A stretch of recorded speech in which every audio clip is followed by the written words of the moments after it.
Hi, I'm Dr. Patti at Naturally Unbridled Wellness, and I'm going to share a little bit of information about how I use PEMF to help my own body.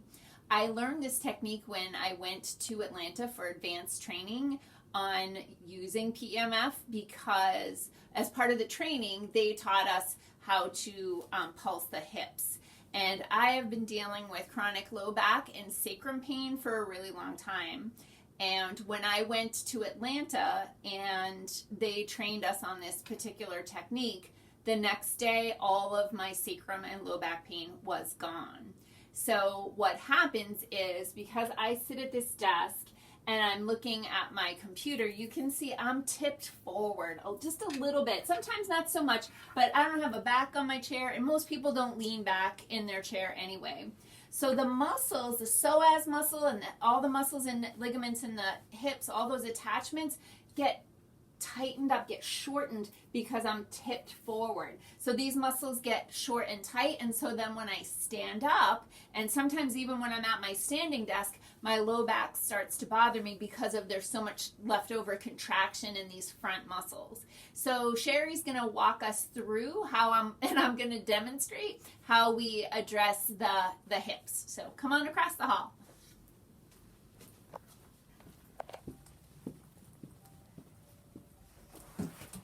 Oh, I guess I should go on this side. Yeah. So this is our Pro XL unit. It's really awesome because we can control the pulsing rate, which is here. We have it set at 5.0, and then we can adjust the intensity. We haven't started the machine yet, but Patty is going to show us the paddles. We use these a lot. So she's going to lie down on the bed and facing the paddles towards her with the blue side. She's going to find the her hot spots, we call them. So I'm turning up the machine. You're gonna start to hear some pulsing. And if I go too fast, Patty's gonna fly off the table, which we don't want. But it will zing her just a little bit, and that's not necessarily a bad thing. We don't want you to be in too much pain, but to really hit those psoas muscles. Ooh, we're getting there. That's probably good. Okay, so I'm going to have her move them around a little bit, but to find the hot spots, we want it, this is going to feel a little bit intense. The more you can tolerate it, the better, but the good news is we don't need to do this for a really long time. We might pulse the psoas muscles anywhere between 10 and 20 minutes. Depending on how long we've been working with you and what your other issues are and what we're working on.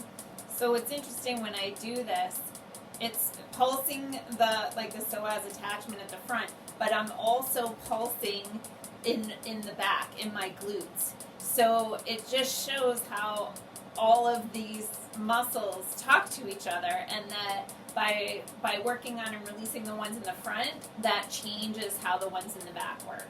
Right. So. And the psoas muscles are really skinny, long muscles. They are deep inside your core, and they actually attach the top of the lumbar spine and go through your pelvic bone and attach to your thigh bone. So these muscles are really intricate in sitting, walking, doing any core activities like twisting, lifting your leg out of the car, that kind of thing. And so these muscles get easily strained, not only by the way someone might be sitting at their desk, but through exercise and those kinds of things, especially if they're starting to take over for other muscles. So if you have low back pain, we might work on these psoas muscles as well, even if you don't necessarily feel pain in the front of your hips and thighs. And we always only pulse to your comfort level. So I know if I get this to where it's a little bit of a zinger, I'm getting more of the PEMF, more of the energy into those muscles. If I go where it's really comfortable and it doesn't bother me, I'm just not going to get as fast of a result, but it's still going to help.